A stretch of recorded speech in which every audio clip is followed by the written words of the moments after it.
Hello friends, this is Atika. Welcome to Aao Seekhen. तो चलिए सीखते हैं। आज हम सीखेंगे पुनर्बलन कौशल कैसे बनाया जाता है। तो बेसिकली जो यहाँ टॉपिक होगा, प्रकरण होगा, ये सेम ही होगा जैसे और भी कौशल हमने बताए हैं। प्रस्तावना कौशल है और व्याख्यान कौशल या श्यामपट्ट कौशल, इन सब के घटक जो होते हैं वो अलग होते हैं, वही इंपॉर्टेंट होता है। तो जो पुनर्बलन कौशल है, इसके जो घटक होंगे उनके बारे में जानते हैं। तो सबसे पहले आप नंबर 1 डालिए स्वीकारात्मक कथनों का प्रयोग। नंबर 2 पे छात्रों के सुझावों का समर्थन।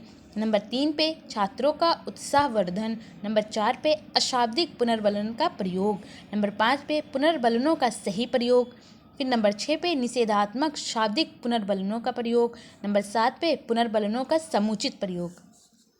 फिर इसके बाद में आप प्रस्तुतिकरण देंगे बच्चों को। तो शिक्षण बिंदु क्या होगा, जो आपका टॉपिक है, जो आपका प्रकरण है संतुलित आहार, उसी का परिचय यहाँ पे शिक्षण बिंदु में डालेंगी। फिर छात्राध्यापक क्रियाएं क्या होंगी, तो वो छात्रा से पूछेंगी कि पोषक तत्व कौन कौन से होते हैं। चूँकि जो छात्राध्यापिका हैं वो पहले पढ़ा चुकी हैं, तो बच्चे जो होंगे वो बताएंगे प्रोटीन, विटामिन, जल, खनिज, लवण, वसा, कार्बोहाइड्रेट आदि।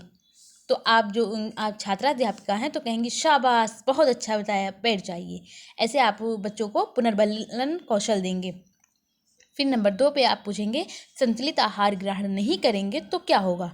तो जो छात्र होंगे वो बताएंगे बीमार हो जाएंगे। तो फिर आप उनको पुनर्बलन कौशल ऐसे देंगे, कहेंगे शाबाश, बहुत अच्छा बताया आपने। फिर आप पूछेंगे विटामिन ए की कमी से कौन सा रोग होता है, तो बच्चे बताएंगे रतौंधी। फिर आप उनको पुनर्बलन कौशल देंगे, शाबाश, बहुत अच्छा बताया। आप उनको कहेंगे बैठ जाइए। तो इस तरह ये पुनर्बलन कौशल जो हुआ पूरा हो जाएगा। तो आई होप आपको ये वीडियो पसंद आया होगा। अगर पसंद आया हो तो लाइक कीजिए, और अगर चैनल पे नए आए हैं तो इसको सब्सक्राइब कर लीजिए। इससे ये होगा कि हम जो भी वीडियो बनाएंगे आप तक वो पहुंच जाएगी, आपकी नोटिफिकेशन मिल जाएगी।